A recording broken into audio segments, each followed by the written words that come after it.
Remue ménage. Remue ménage.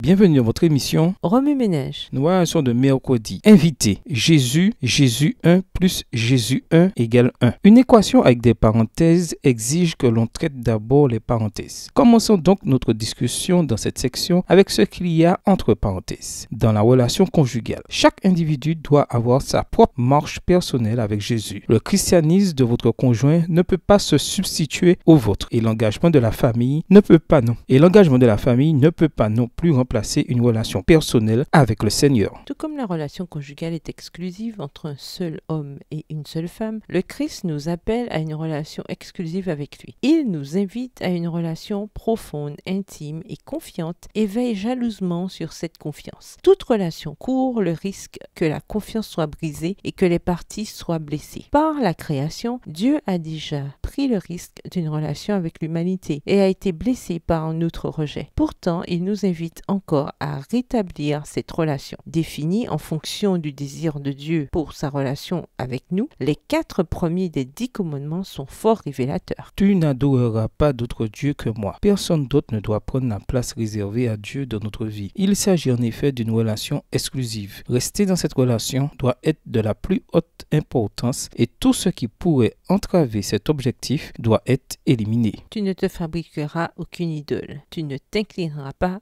devant des statues de ce genre. Tu ne les adoreras pas. Dieu veut une relation authentique avec nous, une relation qui ne se fonde pas sur nos idées de qui il est, mais sur ce qu'il est réellement. Plutôt que de tailler un symbole statique de notre notion de Dieu et de lui imposer les attributs que nous jugeons appropriés, Dieu veut que nous apprenions à le connaître personnellement, tel qu'il se révèle à nous par sa parole. Tu ne prononceras pas mon nom de manière abusive. Dieu nous appelle à une relation sérieuse et engagée. Il ne fait pas le jeu et il ne cherche pas à avoir une relation occasionnelle avec nous. Il veut un engagement profond de la part de ceux qui disent lui appartenir. N'oublie jamais de me consacrer le jour du sabbat. Une fois par semaine, Dieu a réservé du temps de qualité avec nous. Passer du temps concentré avec votre partenaire est essentiel pour une relation saine. Le fait de manquer un rendez-vous en soirée ou de se montrer distrait par le téléphone limitera à coup sûr la longévité de la relation. Dieu a des plans spéciaux pour le temps que nous passons avec lui chaque semaine et espère que nous ne lui ferons pas faux bond. Lorsque les deux partenaires donnent au Christ la première, la dernière et la meilleure place dans leur vie, cela les attire l'un vers l'autre.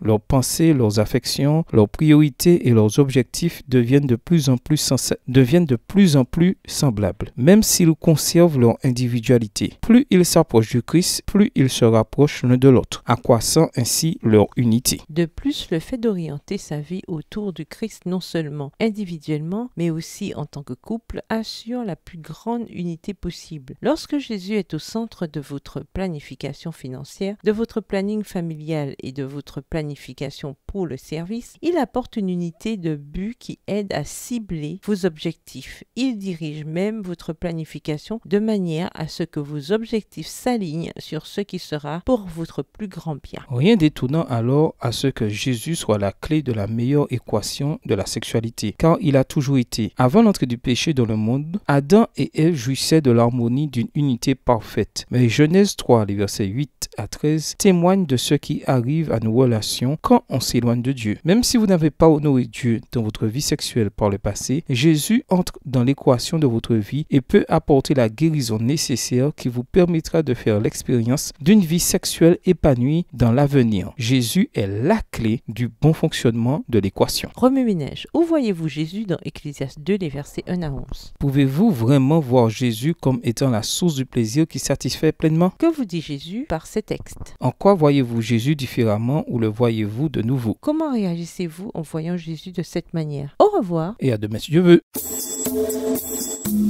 Remue ménage. Remue ménage.